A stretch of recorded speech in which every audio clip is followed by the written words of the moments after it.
Welcome to Too Fond of Books. My name is Janelle, and this is the next in my top 100 mystery books of all time series.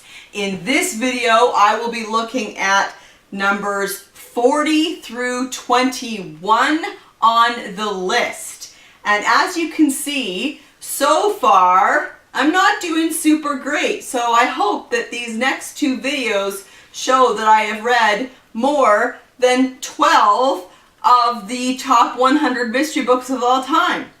Ooh, what do you think? All right, let's get started. At number 40, we have The Circular Staircase by Mary Roberts Rinehart from 1908. I own a lot of Mary Roberts Rinehart, and I really like her, but I have been on the lookout for The Circular Staircase for a long time. It is one of her first, potentially her first, and it is proving hard to find. And so I have not read it, but I definitely want to. At 39, we have Red Harvest by Dashiell Hammett from 1929. This is another hard-boiled, and I have a definite limit of how many hard-boileds I want to read, so that one is not interested. At 38 on the list is The Hot Rock by Donald E. Westlake from 1970. Again, he writes humorous capers, but I feel like, you know, I have read one or two and I feel like that's enough. At 37 on the list is Dance Hall of the Dead by Tony Hillerman from 1973. Again, that's going in the not interested category. 36, Strong Poison by Dorothy L. Sayers from 1930.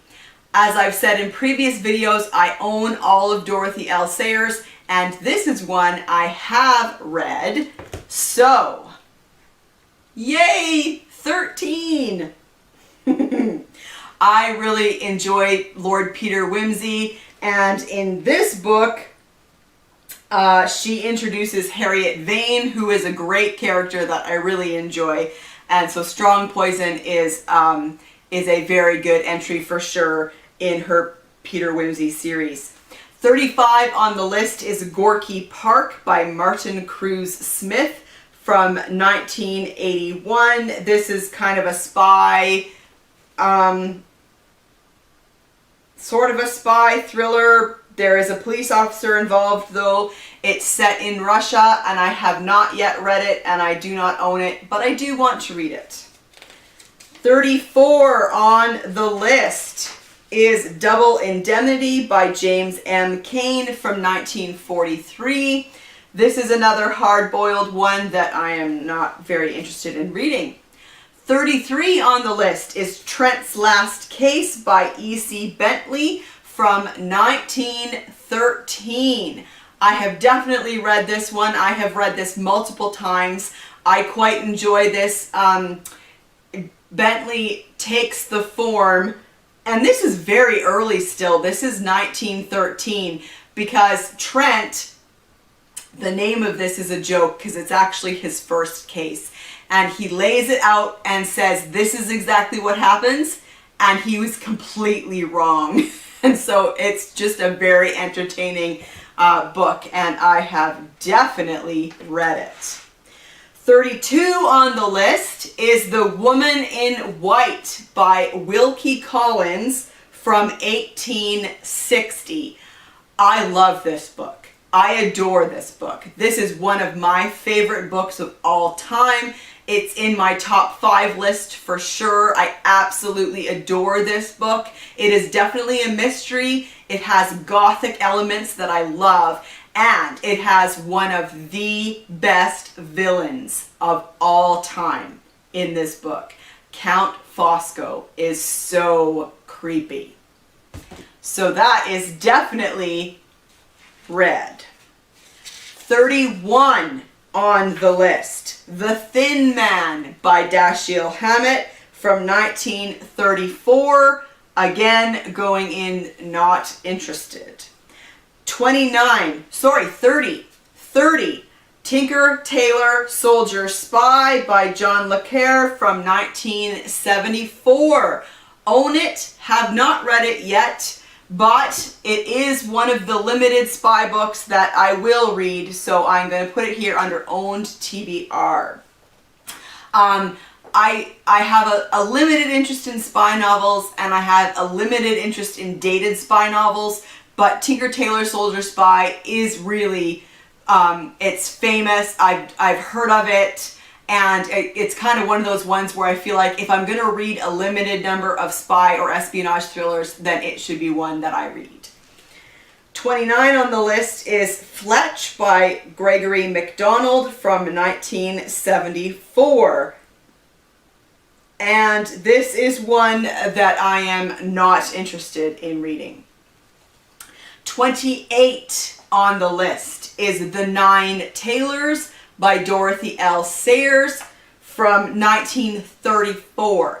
This is another one of hers that I have not read yet, but I am very interested because it is about bell ringers, and I find bell ringing to be fascinating.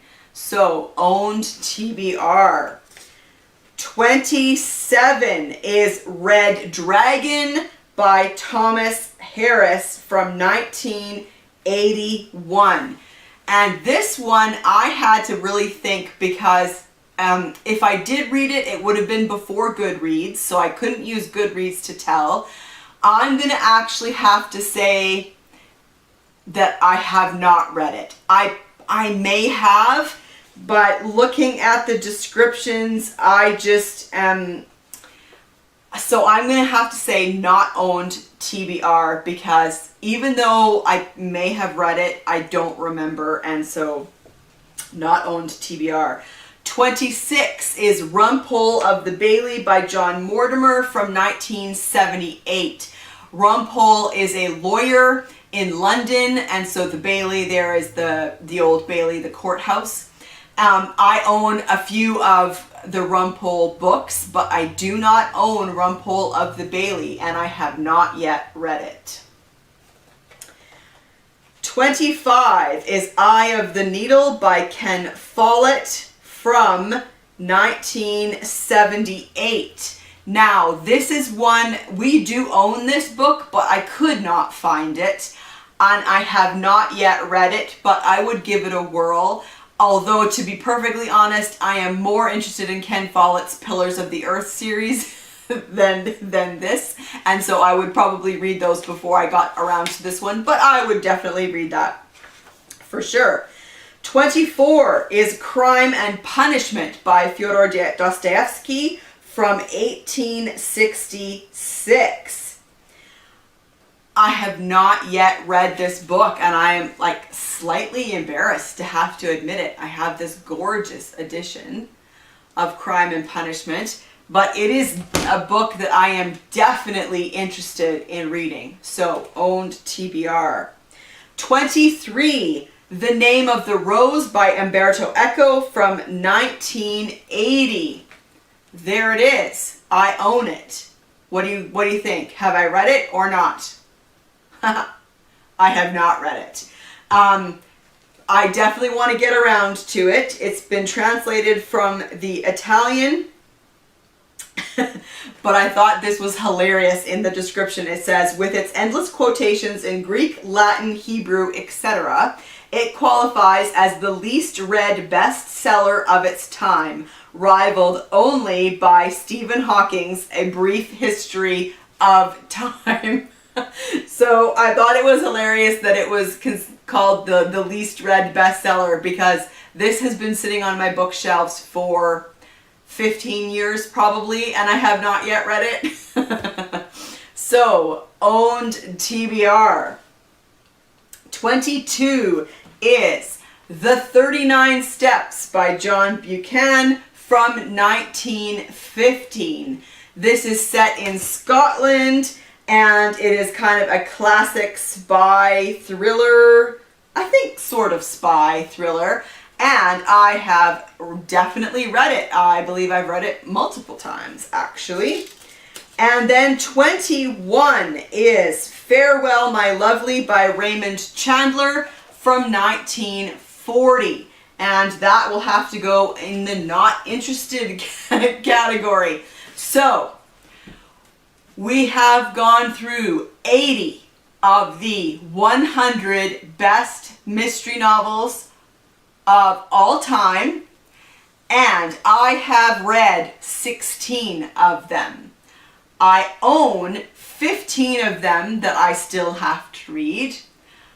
I want to read 23 of them, but I do not own them. And 27 on that list so far, I am not interested in reading. So, of these 20, have you read any of these books? Do you think they deserve to be on this list?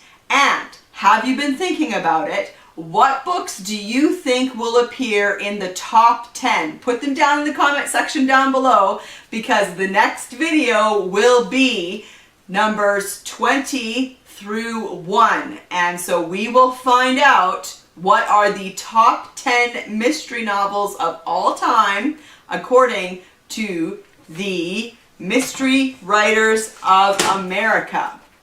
And I will see you for the next video very soon. Bye.